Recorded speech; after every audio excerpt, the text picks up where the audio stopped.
Tally ho, Skewers, how you doing? Welcome back. Happy Halloween. It is time once again for weekly Skews. It's October 31st, naturally, 2023. I'm Trey. That's Mark. How you doing? Or maybe, I don't know. You look more like a Randy tonight, but Yeah, how's it going over there? actually, so we hopped on the feed and Trey was wearing a costume. He was going trick or treating after this with his kids, and I was like, okay, what do I have? And I got this mullet wig. Because last year my wife wanted to be Jesse Spano, so I had to be AC Slater. So we got some Bayside Tigers t-shirts and some wrestling pants, and just went to a bar. But I put it on. I realized I look exactly like pictures of my dad when him and my mom Mm-hmm. first got married in the 70s. So Yeah. yeah, I guess I'm being my dad for Halloween. He was Uh, slaying back then. Look at, yeah. yeah. Damn sexual tyrannosaur. I told you before we started, my dad had a very similar look. Not hair wasn't quite that long, but pretty close. Mhm. Otherwise, you're pretty Yeah. close. Just need an old Milwaukee with some Clamato juice in it, and I can like Yeah, complete the yeah, outfit. yeah. Yeah. Your dad was my dad wasn't Clamato. I don't know if we could get Clamato in Clay County, but he was a big beer and mater juice guy, like Mhm. hugely into that. Always not Yeah, a mostly fan. You Saturday. try that? You drink that? Yeah, I mean that's or my dad called it. That was a Saturday morning cocktail after to get rid of that. It was the hair of the dog, I guess. Drinking a beer and tomato juice, like mowed the grass. Hmm. We got to go back, Trey. Classic We used to be dad a proper stuff. country. Yeah. Yeah, happy Halloween, everybody. I read this piece earlier. I'm not going to wear this wig for long, especially because we're talking about a little bit of serious stuff later. But Yeah, I also, it's thought just about itchy as that. shit. You at least look like a serious. Your costume's at least a serious man, just another generation. But so I read this piece earlier from a guy who's been trying to debunk the poison slash drugs and Halloween candy story for 40 years. 40 years, this guy's been trying to find a single case where someone put drugs in Halloween candy, and he has not found any except for one where one guy believed in this panic and wanted to murder his own child, so he poisoned his own kid and tried to pass it off as this thing he thought was happening, which wasn't. But it doesn't matter. I saw people posting the most unhinged screeds today about how nobody should go trick or treating because there's poison in all the candy, and costumes make kidnapping children easier. I'm just like, can you fucking idiots please let everyone stop being scared and have fun for one night?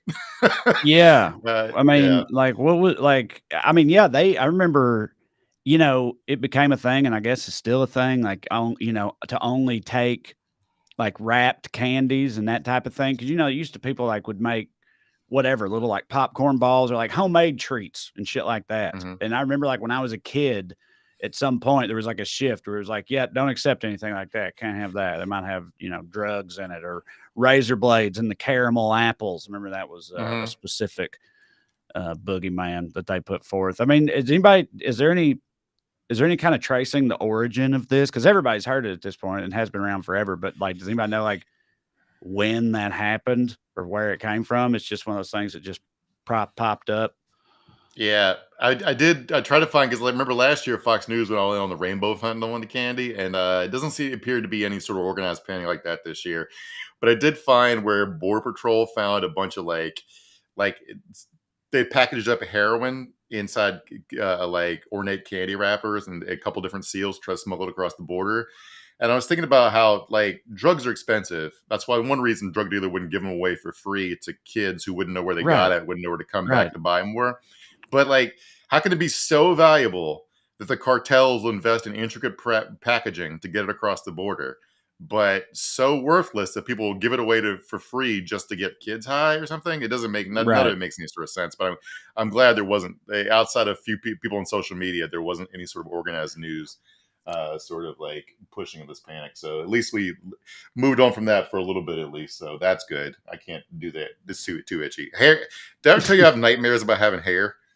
I think maybe you had mentioned that. That's so funny to me. Like, what's the context of the nightmare? Like, what happens in a nightmare where you have hair? You just see a mirror and scream because you've got hair, No, or what? it's like growing at like bamboo like rates, and I can no matter how often I shave it, it will not stop immediately growing back, and it's just itchy as shit, and it won't stop being It's itchy. And so I don't know funny how you people do it. Yeah. how completely different you are from Corey Ryan Forrester in that regard. Like, he might have recurring dreams about having hair, but certainly not nightmare. Like he's, he desperately wants to have hair, and you're Mhm. just like, no, fuck, hair don't hit. Hair's Well, hair's just annoying. No one needs I, ho- hair. I hope he's watching because I want to say it's because he's a mentally weak man with low self esteem. True. Yeah. All right. So, one bit of business before we get update before we get to the show. We're talking about the 2024 campaign, how fucking stupid and off the rails it already is from pretty much every aspect of it. But the United Auto Workers strike is over. They got the last deal with GM following Ford and Stellantis. They won a 6 week strike and they got pretty much everything they were asking for. They got record pay increases for most workers. It also brings it ends tiered pay, which has the effect of some employees are going to get pay raises of as much as 89%. Those are people that were put on like minimum wage jobs and they should have been union jobs, and now they're full fledged union jobs. And it also puts workers at GM's battery. The deal with GM puts their workers of their battery joint venture with South Korea's their battery company under a national agreement. So those are unionized jobs. So a big fuck you to all the people, including Republicans, who were saying they had to choose between electric vehicles and union jobs. Not true. So it's a win for Joe Biden's approach towards this. And I want to show this video of Sean Fain, correctly, I Yeah. think, stunting. This is the president of United Auto Workers. This contract is about more than just economic gains for auto workers. It's a turning point in the class war that's been raging in this country for the past 40 years. For too long, it's been one-sided, and working class people have been left behind. That's why this contract is more than just a contract. It's a call to action to workers everywhere to organize and fight for a better life. All right, The auto so hell yeah. Nice. The cool thing about this, and Fain is saying the next time they're up for a contract, they won't be negotiating with the big three, they're negotiating with the big six because they're fired up to organize all the auto workers in America, specifically Tesla, which is a cool thing about that, how they were able to unionize the battery plants and the electric vehicle plants, because Tesla, like if you're Ford, GM, and Stellantis, you got to think it's bullshit that you have to pay union wages where your competitors don't. Right. And here you have them working with their unions, basically being like, okay, we'll give you this deal, but you got to go fuck with Tesla too. And they're like, okay, hell yeah. So that Right. part What's the rules for actual, me. like, how does how does a union get established at a company like Tesla? Because obviously Elon has blustered about it a lot over the years. Like unions Mhm. definitely do not hit for him. And so, I mean, what they gotta do you have to do it in secret? Like, do they have to, you know what I mean? Do they Yeah. gotta like lobby the employees there secretly until they got enough of them to make a move, and then they all just do one day? They just say, "Hey, we're unionizing. We all Yeah. are." I The mean, rules, I don't have the information in front of me, but the National Labor Review Board, National Labor Board has changed the rules as far as what the requirements are to organize a union. But yeah, the Tesla's factory in Fremont, California, which has 20,000 workers, already has a UAW organizing committee. And they're basically going around talking to their coworkers about the advantages of collective bargaining, which showing them how big the pay raises that all the other auto workers, the big three, just got, is a pretty easy case to make. And then you get together and hold a big vote. And if you get, overall majority, then you go, hey, you got to deal with this as a group. And then the employer will say no. And then you go, okay, we're on strike. yeah. And then, yeah. So anyway, stock up on your Tesla parts if you got a Tesla. Also, don't get a Tesla. There's better electric vehicles for cheaper. And their owners aren't fucking psychopaths. Do you see so in Charlottesville, the Robert E. Lee statue, they finally took it down Yeah. and melted it Yeah. down to turn into a public artwork. Yes. Some guy who claims to be a descendant of Robert E. Lee was talking about how hurtful it is to his heritage Mhm. and how they want me and all my descendants and ancestors dead. And Musk And was like, they absolutely want you dead. yeah. I don't know who the they is. Yeah, that was pretty crazy. Yeah, it's a dude who Uh-huh. said, like, he's like, my middle name is Lee because my family's directly descended from Robert E. Lee, and no one cares how insulting this is to us and our whatever the fuck. And then yeah, he ends up with saying these people want my kind to be extinct. or something like that. And Musk replied to him. He said, "They absolutely want you to be extinct." And it's like, that's a wild ass thing to say, dude. It's like, how does Musk even come across this shit? Why is he fucking I just know. I like wonder the that richest guy all in the the world? time. I wonder that all the time, dude, with him on Twitter. I'll see some of the random things that he replies to or whatever. And I'm like, how did you even see that? You know, because I mean, to hear him tell it, he works 17-hour days or whatever. And yet he's on Twitter more than Trump used to be. And he's like finding random subtweets and stuff. It's like, he's a chode, man. If I was a descendant of Robert E. Lee, you couldn't waterboard that shit out of me, much less me going on Twitter to defend his fucking legacy. And also, fuck that statue, and I think it's cool. I'm going to turn it into a public artwork, and I hope it's a piece of artwork that's inclusive and all about diversity, equity, and inclusion. And this guy can be driven even more fucking insane. Yeah, I've also wondered about. You mentioned earlier, hey, don't get a Tesla or whatever. I've wondered about like, because living in Southern California, dude, you see them all over the place, and I'm sure a lot of the people that own those are like still all gung ho and for it. But I bet there's been some buyer's remorse from some contingent of Tesla owners in the past, few years, ever since Musk went like full mask off the way that he has and everything. Yeah, I mean, obviously, I wear a lot of Adidas stuff, and like Adidas, pivoted Founded to by making the Nazis, right, or something Yeah, like that. they were Adolf Dassler and his brother who founded the company were like members of the Nazi Party and used their factories to make like weapons during World War II. They stopped making shoes, so it's like I don't think that consumption is like an endorsement of the company's politics or whatever. Right. But we went out to dinner with some friends on Saturday night, and they have a couple Teslas, and my buddy just volunteered. I didn't say anything about it. He was like, yeah, I don't think my next car is going to be a Tesla because Elon's gotten fucking crazy. And it's like, he doesn't want to like support it. I get that. But also if you wanted to, but like they're poorly built cars. That's outside of like the politics of the owner or whatever. Like they roll out, some of the most recalled and returned vehicles. Some of the most complained about. They're hand built, and there's like giant gaps in the body, and things don't line up. It's just like they're not fucking. If you were going to get an electric vehicle, what would you go with? You said there's all these better options. I know they exist, but like, what are we talking about here? I mean, like something like that. I mean, Ford supposedly has great electric vehicles, but they're so prevalent now. You can get one in pretty much every model. I was looking at like. I've always wanted a Jeep, and I was looking at like electric Jeeps, and I was like, oh, or a hybrid Jeeps or whatever. Like, oh, these look fucking cool, man. It looks like you can get pretty much electric version of or a hybrid version of most vehicles now. So yeah, nice. All right, well, let's get into it. Producer Matt is with us. He's not in costume, just in case you were wondering. But he's back there doing his thing. And I do want to say he did send us a picture of it. He was going to dress up as John Fetterman. I told him that was too fucking nerdy. He shouldn't leave the house. So yeah.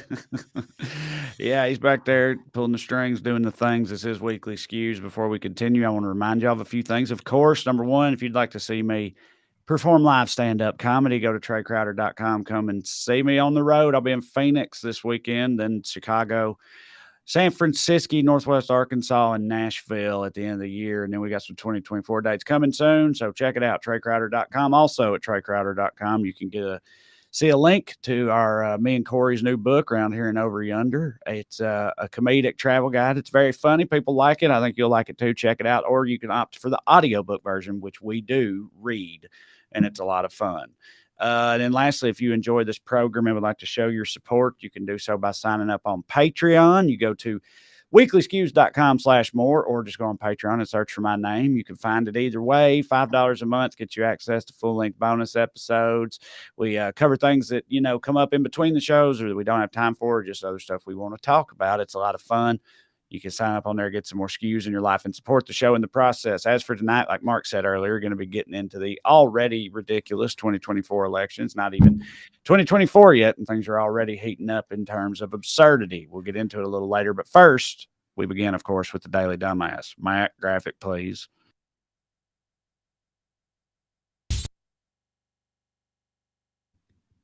Tonight's DD. Anyone who actually knows what the hell Andy Ogles is talking about here from my home state of Tennessee, of course. Here we go again. The administration's war on appliances continues.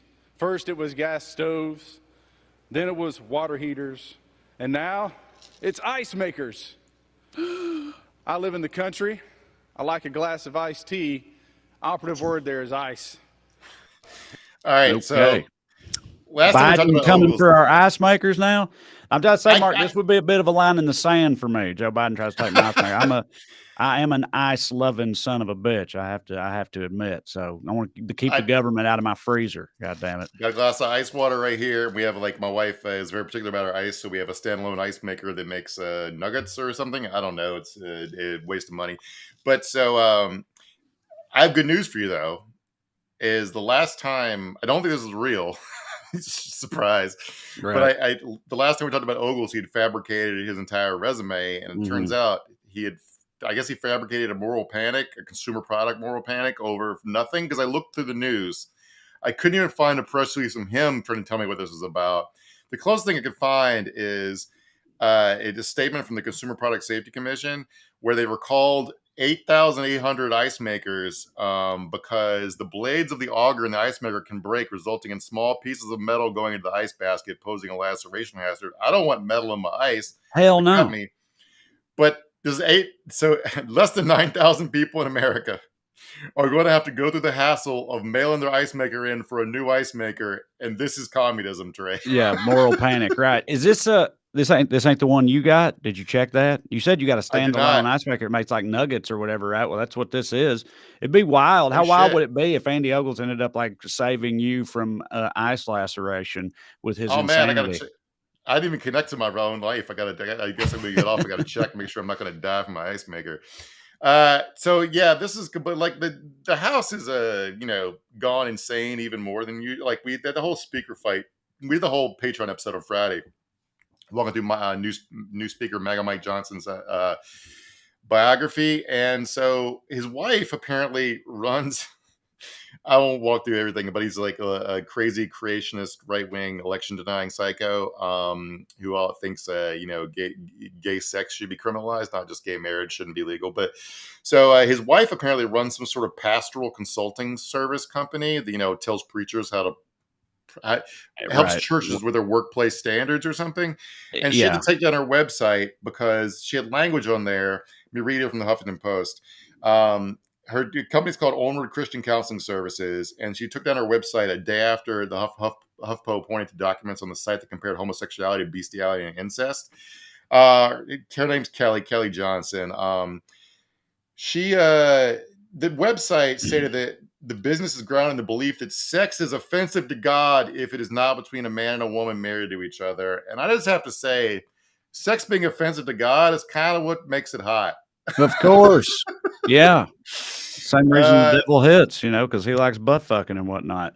Yeah, that's the whole thing. You got to, hiding your shame from God and whatnot. That's a big part of many of life's greatest pleasures. But I'm surprised that she felt the need to take it down, frankly. I mean, I felt like in that demo, you know what I mean? Like having that stance on homosexuality, I didn't think would be any kind of problem in the world of Jesus consulting or whatever the hell it is she's doing. It is weird to say that her business is founded or grounded in the belief that sex is offensive to God. If not, because so does she deal specifically in just the homophobia and sex panic part of God consulting? You know what I mean? Like it's a weird thing. I'm not quite sure why a church would have to pay for a consultant to tell them how to structure their HR policies for who to hire at the church or whatever. This whole world seems very weird to me. But they all continue to eat each other alive, and even after electing unanimously a new speaker. It's like Matt Gaetz on his podcast, and I guess Representative Jason Smith had called him a liar, and he said, Jason Smith called me a liar. It's somewhat predictable projection because he lives a lie every day. Now, Smith is 42 and I'm married, and I guess is openly gay, but also anti-gay as a politician, or maybe not. But anyway, Gaetz outed him basically as being gay, whether or not he is. And so they got a good solid 24 hours of unity for the House GOP before they started, I don't know, doing McCarthyism to each other. So yeah, I don't know what these fucking psychos are up to. But Me neither, but I'm not, I don't hate it. I mean, I do kind of hate it because of just the fact that they're in the U.S. Congress and it causes problems for all of us in the long run with their, lunacy gumming up the works so often. But just purely from a personal perspective or whatever, it don't bother me at all to see them tearing each other apart. get my popcorn and sit back, you know. Mm, Find it yeah. somewhat entertaining. Comparing gay people to people who do bestiality is just such a 2009 ass hateful opinion. It feels like I know it's only been Yes. 14 years, but it feels like we've come a long way in 14 years on that stuff, or we Oh had. yeah. Yeah. Uh, like, it's weird. I saw some public polling about this the other day that like approval for just gayness in general is still overwhelming in America at 64%, but is down 71% a couple years ago. I'm guessing just part of the Trump effect is people feeling less social pressure to say the right thing. Right. Right. Sure.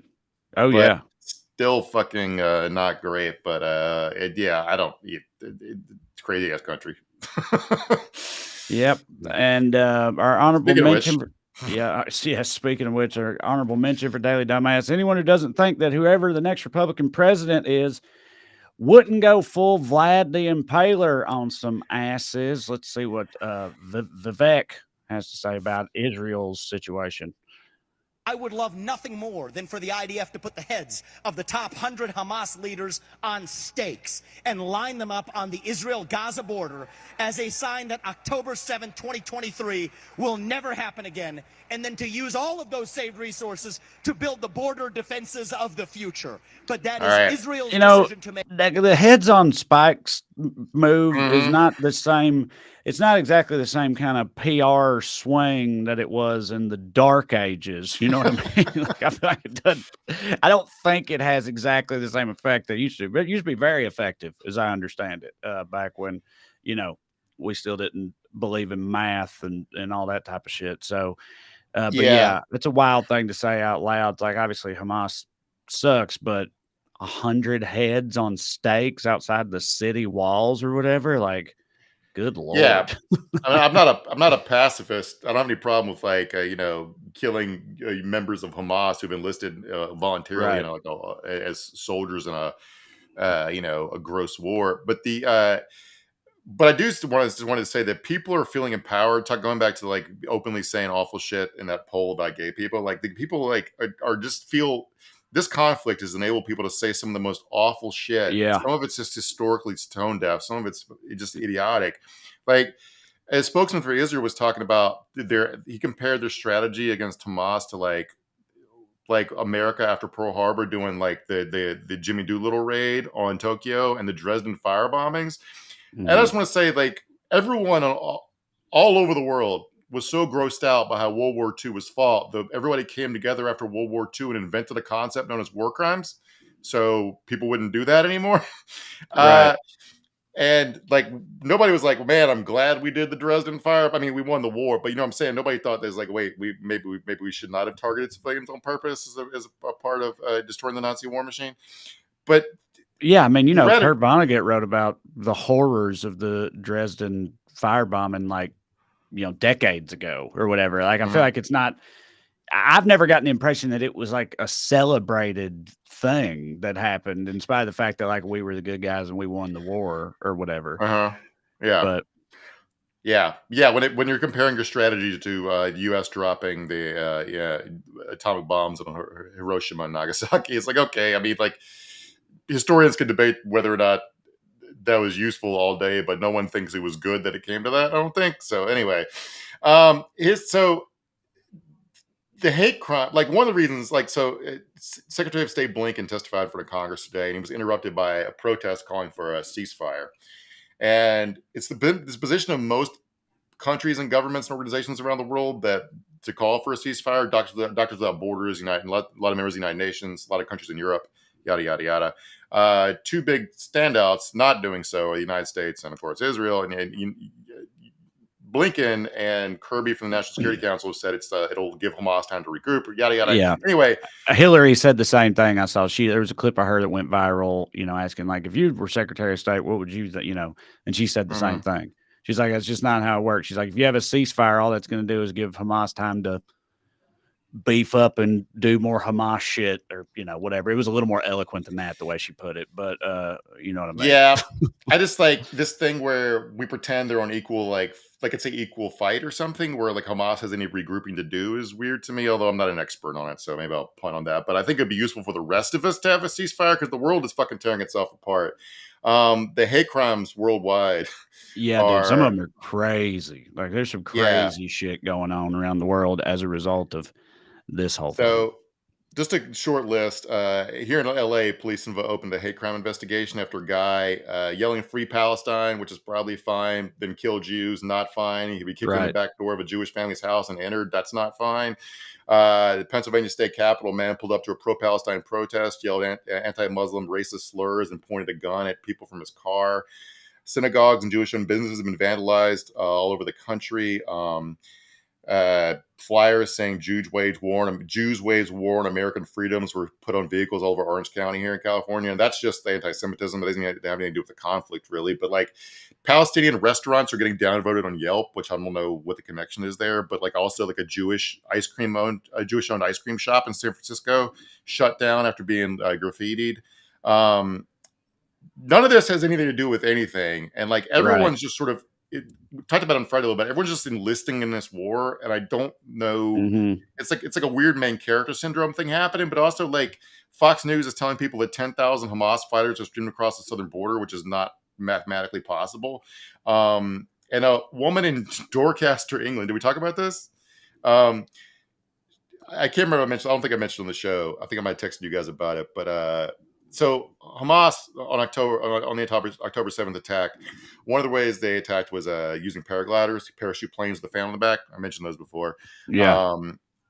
So this woman in Dorchester, England, saw some people recreationally flying paragliders and called police saying that Hamas was attacking Dorchester, England.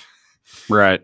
They're like, no, they're not, lady. It's just people flying around a paraglider. And she went to the newspaper and complained about how insensitive it was for these paragliders to spend their Saturday afternoon flying around recreationally, when obviously anyone would think that Hamas was invading England. Yeah, Dorchester, England, especially, you know what I mean? Like, I doubt that's high on their priority list, let alone the fact that they obviously, don't have the capacity to launch that kind of operation, I don't think. And the FBI, Christopher Wray, the FBI director, testified in front of Congress today that Hamas could inspire a bunch of stochastic copycat attacks around the United States and the world, which is theoretically possible. ISIS successfully did it to the extent they even tried to do it. Sometimes people just do shit, but I don't know what the FBI is going to be able to do about it other than go back to doing war on terror stuff, like trying to entrap the dumbest member of every mosque in some sort of stupid fucking caper. But you don't have to everyone just calm down. It's absolutely fucking insane. And the craziest one, this happened over the weekend in Russia. A mob of people in Dagestan, which is a Russian territory with a Muslim majority, took over an airport in a city called Makhachkala. Sorry if I'm saying that wrong.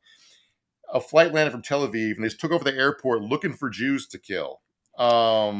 I read that a lot of the people who were on that flight were people from there, from Dagestan, or people from there who had been seeking medical treatment or shit like that in Tel Aviv and were flying home. And then the plane gets overrun by all these people looking to kill Jews. I'm sure there were some Jews on that plane, but I'm just saying it was a bit of a shit show. It's wild that an angry mob of people could just storm a runway at an airport anyway, but especially in Russia where they've literally firebombed their own people to get out of hand. Ask any Chechen. But so if you wonder what looking for a Jewish person in an airport looks like, this is one of the dumbest things I've ever fucking seen in my life. Yeah, looking in the engine. Any Jews in there? Where's the Jews at? What the fuck, man? So about 60 of these dudes got caught and rounded up by Russian police or civil defense forces or whatever that finally got there. And their punishment for embarrassing the state of Russia is having to join the Russian military and go fight Ukraine.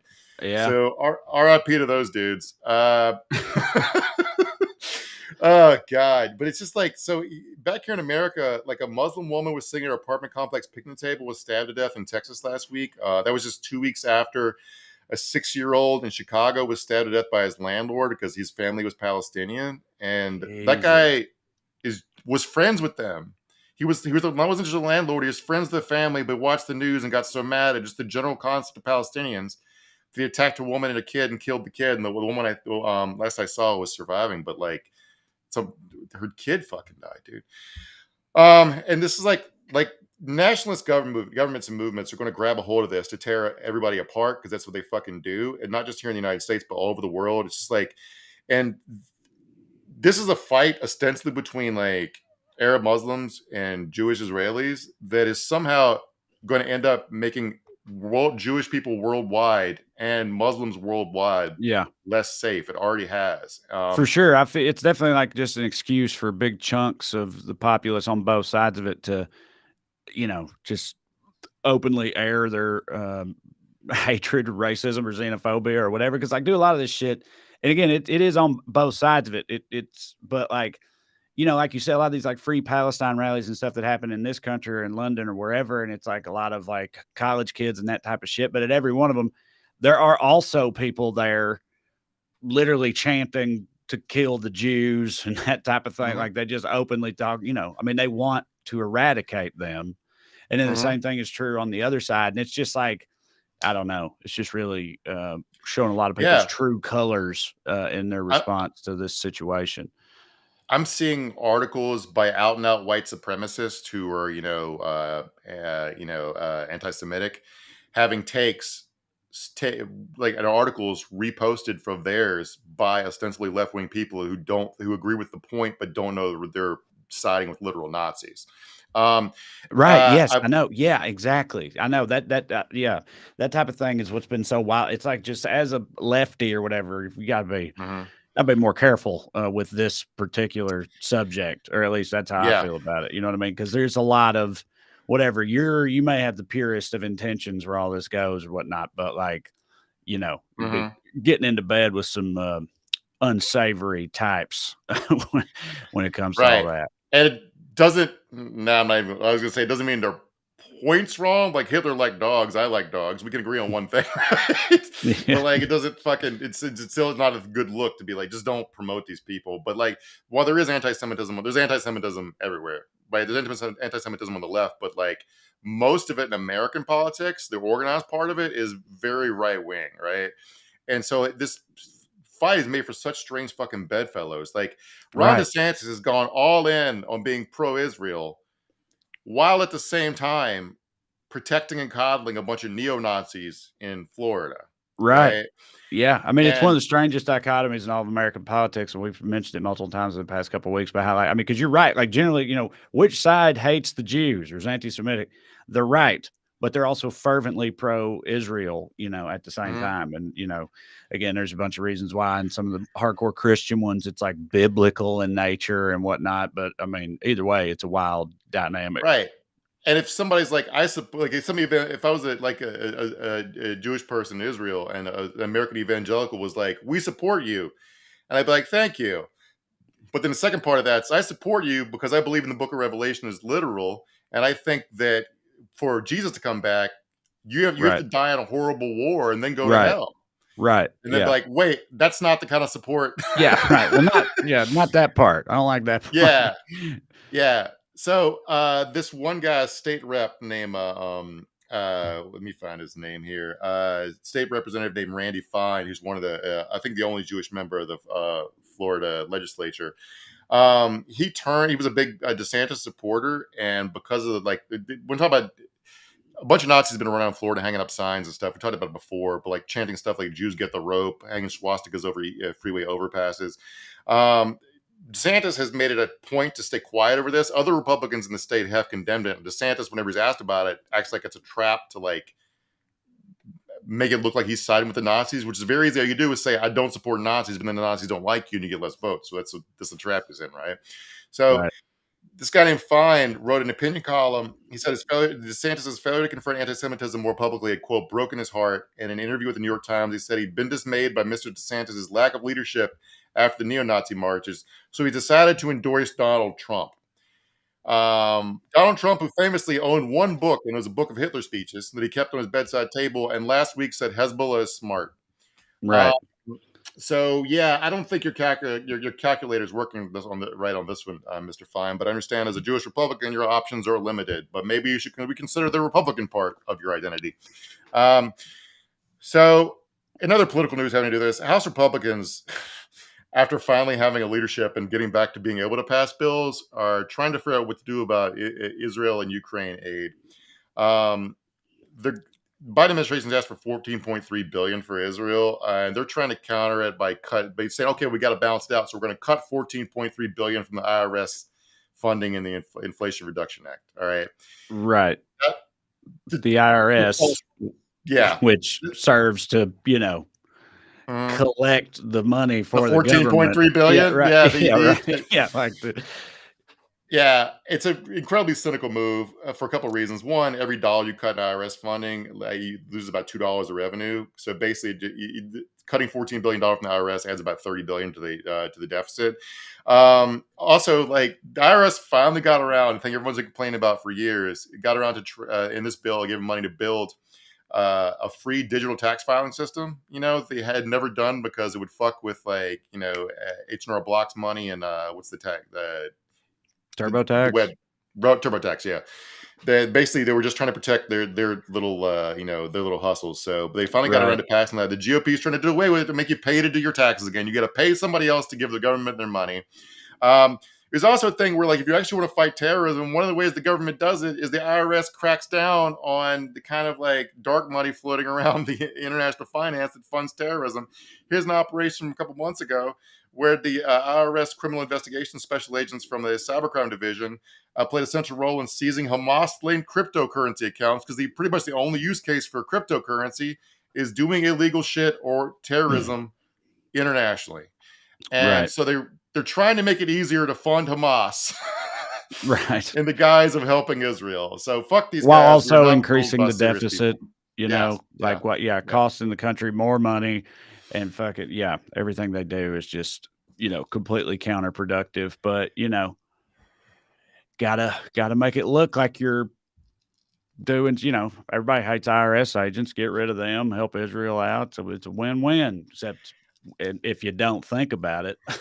Yeah, I hate traffic too, but also I am traffic. When you're in traffic, you are the traffic you're complaining about. It's like some things in the world just suck. You got to pay taxes if you want to have roads and schools. End of discussion. All right. Top of the election. Yep. Yeah, let's get into it. So first things first, Mike Pence out, right?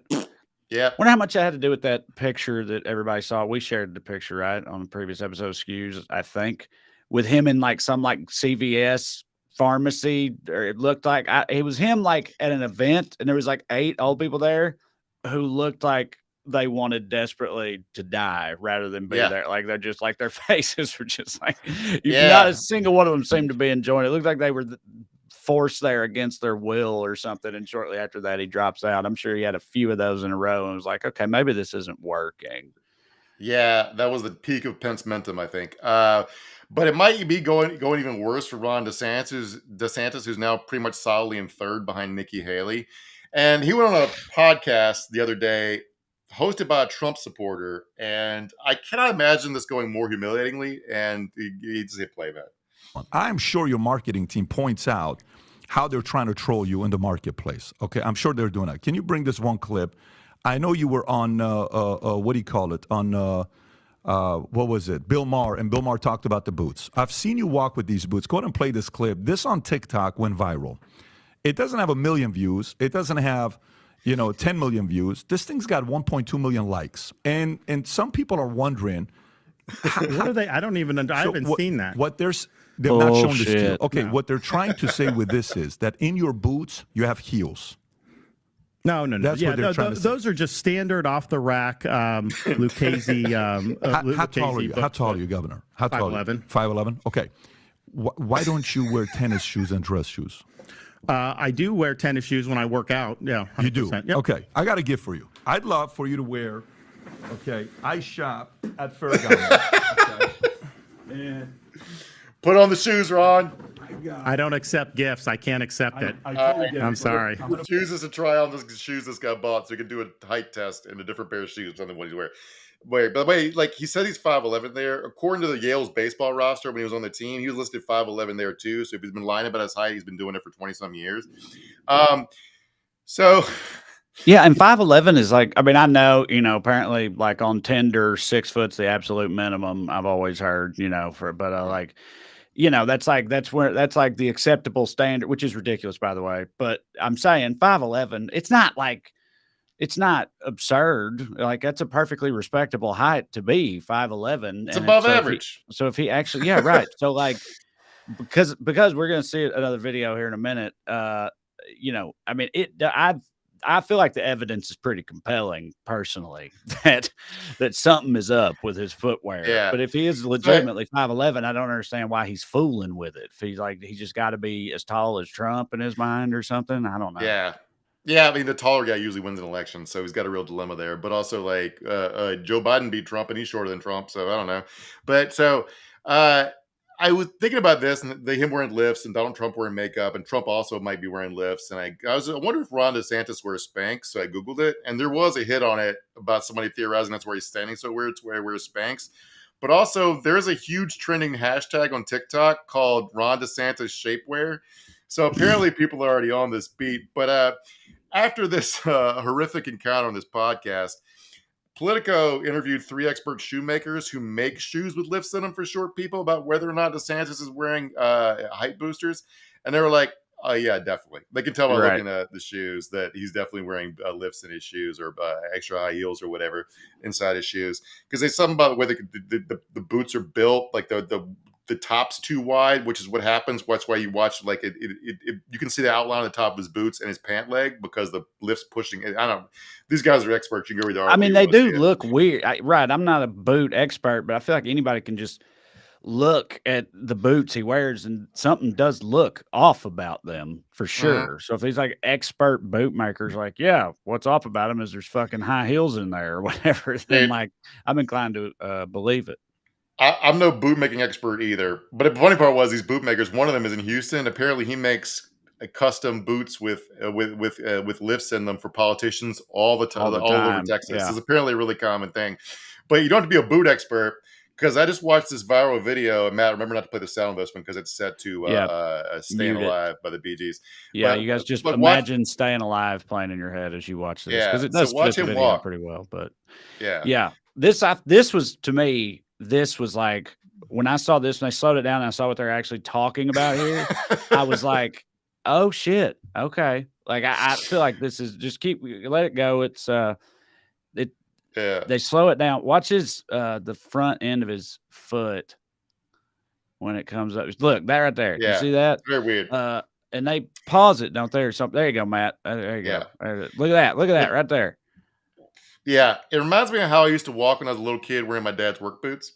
Right. So if you're only just listening, like basically the boot creases incredibly when he takes the step, like it bends like almost a 90-degree angle halfway down the middle of his boot, which I don't think would be possible if there's an actual foot up in the front part of the boot, because foots don't bend that way, which means the foot is further back in the boot, which would mean it's lifted up and at an angle, presumably. Yeah. Maybe he's missing the front halves of his feet. That's the real thing that's wrong with him. So this is an incredibly dumb thing to be the final nail in your campaign coffin, but like he's kind of lucky this is what people are talking about, because in substance he's even worse. Okay, so he went on Meet the Press this weekend. This in the wake of a mass shooting last week in Lewiston, Maine, where 18 people were killed, another 13 were injured. Is awful. 18, by the way, is the total number of homicides in Maine all of last year, I think. So they basically equaled all of last year in one fucking mass shooting because one psycho can get a machine gun and walk around with it. And then he got away for a little while too. I mean, they finally found him dead. But he was like at large for he went to like multiple places and shit, didn't he? And like eluded them and all that stuff for a little bit. It was pretty freaky. He not only did cops failed to stop this at any point because he had been reported for being a psycho by his comrades in the military. He was an Army reservist, and they tried to turn him in saying he's dangerous. I think he's going to do a school shooting. Cops went to his house once, tried to interview him, couldn't find him, and then gave up. This guy went to buy a silencer the week before, and suppressor silencers, whatever to call them, are harder to get than guns, and so we had to fill out a form and with the form had a box to check about whether or not he'd been adjudicated mentally unstable or insane. And he checked yes in the box. They didn't sell him the silencer, but he still was able to get guns. All right. So Right. DeSantis was asked about this, about whether or not like the government should take away this guy's guns when he like his coworkers were saying they heard voices and he was dangerous and shit. And he was basically said no, because gun owners shouldn't have their should have due process rights. But then he proposed involuntary commitments for people that are like that. So you won't take away their guns, but you will take away their freedom without due process. There's been Trump's also talking about bringing back insane asylums. These people are fucking idiots. But so the conversation reached this point where he just looked like an utter buffoon. I'm not quite sure what he was even trying to talk about. You can look, in Florida, our crime rate's at a 50-year low, and our violent crime rate's down 30% since I've been governor. So we're handling it strong. Governor, actually, statistically speaking, the CDC says that the firearm mortality rate is actually higher under your administration than it was under your predecessor's administration. But I do want to move on to the campaign and just the what mortality rate? No. The firearm mortality rate. Well, I don't. But was actually higher under your short-circuited than your predecessors. That's according to the CDC. Let me move on to the campaign, Governor. You can cut it, Matt. So he tries to pretend like he misheard her talking about the COVID excess mortality rate, and she's talking about the firearm mortality rate. But like, I can see what his brain's doing there, because this is one of those lies, damn lies, and statistics type situations where if you want to think about why the firearm mortality rate could be up while the overall violent crime rate is down, the answers go something like this. Well, a mass shooting is one crime, even if a bunch of more people died, right? Mm-hmm. Right. But he doesn't want to say that. He also doesn't want to say that, like, well, we ruled a lot of those homicides, firearm mortalities, stand your ground cases where the murderer got away with it. Doesn't want to say that. Right. And he also doesn't want to say, well, a lot of those are suicides. A lot of my fucking people in my state are so miserable they kill themselves. He doesn't want to say that. So that's the trap he was in there, not be able to answer honestly, even though he did have a cogent defense of that statistic. So other candidates still in this race, Chris Christie, for some reason, who tweeted this out. His campaign tweeted out this today. Donald Duck. He's been calling Donald Trump Donald Duck for ducking the debates for like 2 months now. It's not sticking, but he's still doing it. I know, he's so proud of it, dude. Christie. Yeah. He's so into it. Yeah, and it's one of those things. It's like that line from Mean Girls, whatever. It's like, stop trying to make fetch happen. It's not going to happen, right? It's that with him calling Trump Donald Duck. Also, this is like, that's AI generated, right? Clearly, like that. It looks like it. Yeah, it looks like it, right? It's funny to imagine that he's like playing around with the prompts, getting the perfect Trump duck picture. Also, the caption, it said only Chris Christie can stop this ducking guy.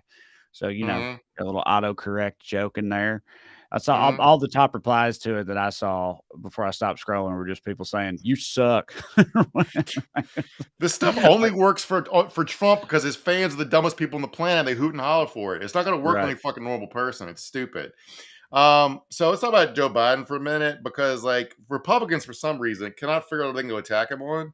I'm like, I know why. It's like because he's just a normal, affable white guy. So the scarcity mongering doesn't work. And also, he's just like governing like a centrist. They don't have a lot to hit him with. Right. But like the weirdest couple things that they've been trying to latch onto, like this is from Fox News yesterday. Joe Biden was talking about the Webb telescope, which is a thing that does exist. Yes, dude, it was the host. I was like pumped about the James Webb telescope for like 15 years or something. People that like keep up the space shit or whatever. We're waiting on that thing to go up for the longest time. It was like a big, like in my mind, it was like a prominent thing. I thought that like a lot of people were pretty aware of, but apparently not everybody got the memo. Right. They apparently haven't heard of it. And this happened. This is not going to help us in the long run. Well, did he call it the Webb telescope? Isn't it the Hubble? Yeah. Was he thinking of Webb Hubble? I don't understand. Who knows? But look, his performance today, Laura, was so. Okay. There is almost nothing that I hate more than like people like being super condescending and like laughing condescendingly about a thing that they're wrong about. Like, I hate that. It's one of my biggest pet peeves in the world. Like I sent you guys in the group chat that video of that chick talking about how dinosaurs obviously weren't real, and the way she was talking about it, she's like, okay, pretty sure if there were dinosaurs, we'd be finding them all the time. Everyone would, but okay. It's like just talking all smarmy and shit, all Bill Maher like, but about something you're just super wrong about. I hate that, dude. Makes me want to slap the shit out of whoever is doing it. So I just wanted to say that. And also how diseased the brains are. They haven't read any news in the last couple of years about the James Webb Telescope, but they thought maybe he's talking about Webster Hubble, who I'd forgotten about. He was a guy in the first Clinton administration who resigned from the DOJ because of Whitewater. They remember that, but they haven't heard of the Webb Telescope. Yeah. I don't fucking know. So also this week, Joe Biden had a Halloween event where a kid was holding fake ice cream, and he did a bit where he pretended to eat the fake ice cream, and they played a video. This is apparently a scandal. This drives me so insane, dude. So yeah, like I said, like I feel like any person who has a kid, you don't even have to have a kid. If you've just ever been around like kids, you know that how much of a nothing thing this is. Yeah, muted, man, I guess. Yeah. So he just takes the fake ice cream, licks it, and of course, no sound, please. You got it. It's too loud. So, yeah. A small child has a fake ice cream cone. He takes it. It's like, that's good stuff, which is like small child fucking 101 shit. Like it's nothing at all remotely weird or dumb or anything about that. Yeah. And they're trying to run with this. Like they're trying to do their demographic, like, do they genuinely believe like, oh my God, he doesn't know you can't eat plastic ice cream. He's so old and senile, he thinks you can eat plastic ice cream. And like, that's what they're presenting. And their people believe it. Blows my mind, dude. It's like, that's so clearly not what happened there. Like it's insanity. It's from another planet. Like that's the RNC's Twitter research Twitter account. If you scroll their posts, like every third one's one about Joe Biden eating ice cream. They really think it's like a huge like controversy or like scandal that he eats a lot of ice cream. Remember like they're this piece has been talking about like how they can't really figure out what to make fun of him for. It's like Joe Biden has lost a step. None of those things are examples of it, right? You can just play clips of him talking in the 90s. He talks a lot slower now than he used to, which is fine. I don't think point it out if you want to, but there's a weird thing going on here where Joe Biden is like polling about their age. No, we'll get to the Trump section. Sorry. I know we're running out of time. Remember when they tried to make it a big deal that Joe Biden petted a dog in Hawaii? Yeah. It was like a scandal that he petted a dog. Like this is all part of the same thing. It's like there's legitimate stuff to debate here, guys. You don't have to fucking find these weird things, try to make like controversies out of thin air. But this Joe Biden thing hit for me when Joe Biden was talking about the Webb telescope. He was at a press conference. He was announcing some sort of executive order on trying to establish rules for AI. Right. He apparently got all hot and bothered to make stricter regulations on AI after watching Mission Impossible: Dead Reckoning, which plot involves artificial intelligence destroying the world. And I was like, can we get Joe Biden to watch Oppenheimer? Or because there's other more pressing needs in the world right now, although AI does suck and does scare me a little bit. So that's weird. So while we're talking about who is not senile or insane, Trump gave a speech in I forget what it was. It doesn't matter where it was. I forget where it was because he forgot where he was. If you have this video, Sioux City, Iowa. He was in Sioux City, Iowa, and he called. Go ahead, Matt. Yeah. A very big hello to a place where we've done very well, Sioux Falls. Thank you very much, Sioux Falls, and thank you. And then some guy comes up and whispers to him, and you can kind of hear him very lowly on the mic. He says, "You're actually in Sioux City, Iowa, Mr. President," or whatever he says. And he goes back to Mike and says Sioux City. So that's like a very "this is Spinal Tap" moment. It could happen to anybody, but this stuff is happening so often with him that even the New York Times had noticed. The New York Times, who basically sucks Trump's dick 24/7.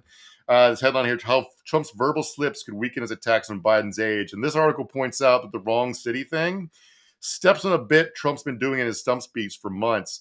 So he has this fictional scene that he acts out a lot where he pretends to be Joe Biden, mistaking Iowa for Idaho and needing an aide to straighten him out. So literally what he was hypothesizing what happened to Joe Biden just happened to him, which hit for me. They just can't help but do that. You know what I mean? Like they're so like inherently hypocritical or whatever you want to put it at their core that like they just fall bass backwards into like irony and and projection and all that shit all the time. The funny part of this article is they polled like who being old hurts more, Trump or Biden, and basically like if you can brand Joe Biden as senile, Trump wins. But if you brand them both as equally senile, Joe Biden overwhelmingly wins those voters.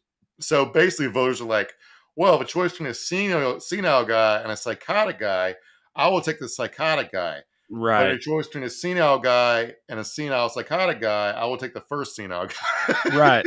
So, Matt, go ahead and final few minutes here. Get some questions and comments for us. An enemy anemone says, longtime viewer says, Sioux City, Sioux Falls, whatever. They're both in North Lakota, right? I flew over it once. It's a beautiful place, really tremendous. They're doing a Trump thing. Yes, I like it. That's funny. We talked about this before. Like, wow, that's also always kind of driven me crazy because it's like, like they're both old and have all these gaffes and say all these white, you know what I mean? It's like them talking about Biden being old. See now when Trump had the whole fucking mental capacity thing when he was still president, and like it's like, okay, they're both old and whatever, losing a step or whatnot, but one of them is also a lunatic dipshit on top of that. So it's like I don't understand, how that's this huge knock against Biden, considering who his opposition is. Debbie Lynn Robinson says, hit that like button, everybody. Thank you, Debbie Lynn. Yes, please do. Smash that like button, subscribe to the channel if you're not already, and do all that other internet stuff. On that note, if you are a viewer, but you ever listen to podcasts on your phone, go to your podcast app and subscribe to the Skews if you don't mind. It's free. Don't cost you nothing. Makes us look better. We'd appreciate it. Leave a 5-star review. I don't know why I said that way. Yeah, I just checked the score on my phone. The Rangers are up 5-0, dog. Hell yeah. Nice, yeah. Dallas sports fan people, sorry. Like this question. Kim Cusado, another longtime viewer, says candy corn, yay or nay? For me, it's a hell nay, personally. Where are you at, Mark? I like it candy corn. I don't seek it out, but I'm fine with it. I find it to be, and I was a fat kid too. And like, even as a fat kid, I was like, I don't fuck with this stuff. Like, I just never hit for me at all. It's not a Halloween candy, but there are very few candies I find objectionable. One of them is Peeps. I just can't stand Peeps on Easter because it's like you're eating not a big Peeps the texture of like a real baby chick or something. It feels like I'm just eating a real baby. I don't know what it is. Yeah, I'm not down with Peeps either. People say that the secret to Peeps is you gotta like leave them open for a day or so, and they get kind of stale, and it improves the texture. Still not a huge fan. Just saying. Carla Barrick says an enemy anemone. She's saying they're saying there's two an enemy anemone. As someone from South Dakota, I salute you. Yeah. Hitting for people in here. Where you at on black licorice? I find that to be the most like offensive candy in existence. They love them. Some of them Europeans over there, them Scandinavian types and Viking people, they love that shit apparently, and I just can't. I don't know how people do it. Jaeger kind of tastes like black licorice, but it gets you hammered, so that's okay. I was gonna say candy, I never liked licorice candy, but in my 20s, I did enjoy a lot of Jägermeister. So sure, me too. Like, yeah. Deb Marsh says, I feel safer with Joe in charge. I mean, as well you should. He doesn't compared to Trump. He doesn't go on Twitter and threaten to launch nukes. So yeah. So there's just that. based on that. Right. Yeah. I remember it was a huge talking point in the last election, and I still generally feel that way, where it's like, and then after Biden won and everything, it's just like we still hear about Trump and his insanity all the time. But like when he was president, it was just something new every other day, something new and bad every other day. And it's like it was like living in existential terror all the time. And it's like I just like having a president who I mostly don't hear about unless it's them calling him stupid for playing around with a kid in the ice cream cone, Remember people in Hawaii got an alert about nukes incoming from North Korea after Trump had been talking shit to them, and they all kissed their families goodbye and huddled in their basement? Yeah. That happened. Yeah. Yeah, it did happen. Red Wave of Ketchup says, Trey, when y'all coming to Colorado? I was actually just thinking about that earlier today. I'm definitely due to come back to Denver. So I need to tell my agent to make that happen. Hopefully next year, 2024 at some points. One of my favorite, one of the best comedy clubs in the country is in Denver, Denver Comedy Work. I mean, actually, a lot of comics think it is the best comedy club in the country. And it's certainly one of my favorites. So love it there. Hope to come back soon. If you are not in Denver, I don't know. I've done Boulder before. Maybe I'll try to hit up Colorado Springs, something like that. But usually if I go to Colorado, it's Denver. Yeah. My buddy, if you're near Denver, my buddy Al Jackson does comedy around there a lot. He hosts a local morning show there. So go see Al. Tell him I said, hey. He's also, hilarious. my boy Sam Talent is a Denver comic who's, I think, one of the best comics in the country. He's fantastic. So you probably catch him around Denver too. Great guy, funny guy. All right. Well, that'll do it. Listen, guys, like I said, go to TreyCrowder.com. Check out my dates. Come and see me. Check out the book with me and Corey, Around Here and Over Yonder, all on TreyCrowder.com. And also support this show on Patreon and get bonus episodes in the process. But the main thing is you keep coming back on Skews D's, and we will too. We'll see you in 7 days. Love you. Bye.